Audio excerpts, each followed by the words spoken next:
You know, they said death. It was like death. And there's nothing about death. Theirs is death because they're going to lose Medicaid. They're going to lose Social Security. They're going to lose Medicare. All of those things are going to be gone because the whole country would be bankrupt and you're not going to have any kind of medical insurance. So with us, it's the opposite. And it's a great bill. We don't need any more. And I want to just say from the beginning, our message has been very simple. We will not be extorted on this crazy plot of theirs. They've never done this before. Nobody has. You always vote for an extension. Chuck Schumer and the Senate Democrats need to vote for the clean, bipartisan CR and reopen our government. It's got to be reopened right now. We're not doing that. They are the obstructionists. And the reason they're doing it is because we're doing so well. We're doing well all over the world. We're doing well with the close to $20 trillion that I just told you about. It will be that number, but even if you take it down to over 17, that's a guarantee. We're doing well with everything.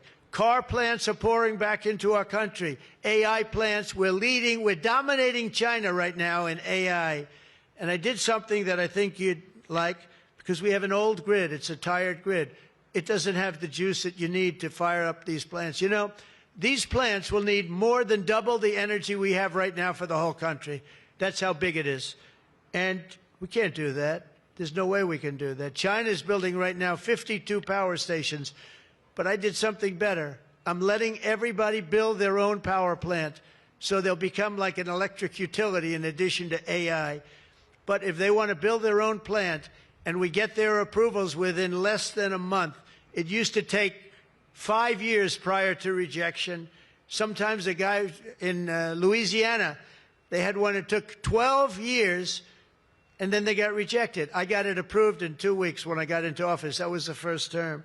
And the plant is up now, and it's been a great thing for the state. I did it twice, actually. I got 2 of them that were dead after 12 years, and I got them approved, both of them, in less than a week. And that's what we're doing. Lee Zeldin, by the way, is doing a phenomenal job, Environmental Commissioner, I have to tell you.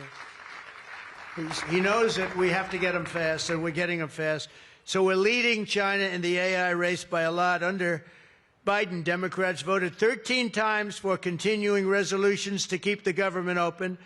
And all we want is simply to ask them to do it once again. They always voted for it. They never voted against it. Nobody votes against it.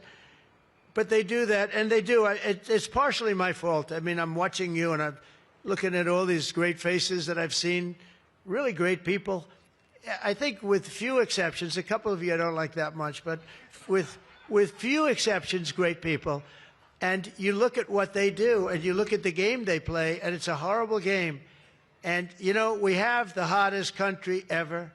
This is the hottest country anywhere in the world. And I say this, I'm sure you've heard me say it, but I was over in the Middle East, and the King of Saudi Arabia and others also said essentially the same thing. They said, you know, President, a year and a half ago, your country was dead. We never thought we'd see this.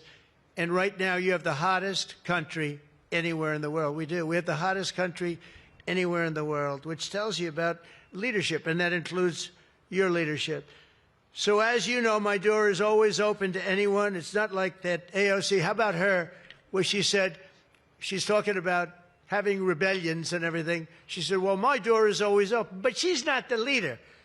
I'm sure the leaders felt very nicely about when she said her door is open. Who the hell wants to go into her door anyway? She doesn't know what the hell she's talking about. She's the one that started. You know, I remember, I'll never forget, she never took a course on the environment. And I watched her one day, and she was on television. She said, yes, our planet will be dead within 12 years. That was a long time ago. Our planet was supposed to be dead. Remember the 12-year theory? We were environmentally dead. Now, these people, they've got an agenda that nobody quite understands. The good news is they don't understand it either. They really have no idea. But the people do. The people understand. We're giving you the biggest tax cuts in history. All of these things, it all adds up that we should do fantastically well in the midterm. The only thing wrong with the midterms is that statistically, when you look, a president gets elected, and for some reason, and nobody, even the great John Thune, cannot explain to me, for some reason, even if he's a reasonably good president, and we've had success like nobody, but for some reason, you lose the midterms. I don't know why. I mean, the odds are tremendously against, like 92% or something. It doesn't make sense. If you have a great presidency, it only makes sense that you win the midterm. So there should be no reason for it. Somebody's going to explain there might be some dark, deep psychological reason where they want to vote the opposite way. I don't know what it is, but we have to win the midterms. Otherwise, all of the things that we've done, so many of them are going to be taken away by the radical left lunatics. I mean, we're going to end up with a communist mayor in New York. Can you believe it? A communist. Remember, I would always say, we will not have a socialist elected in our country. Remember, I'd say that all the time.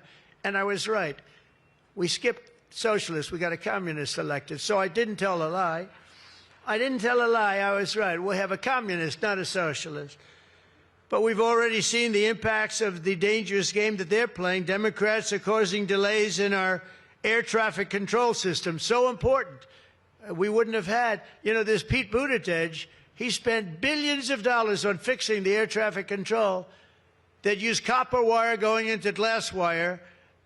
Any union electrician here or any non-union electrician would say you can't hook copper into glass. It doesn't work. They spent billions of dollars. They turned on the system, and it was stone cold blank.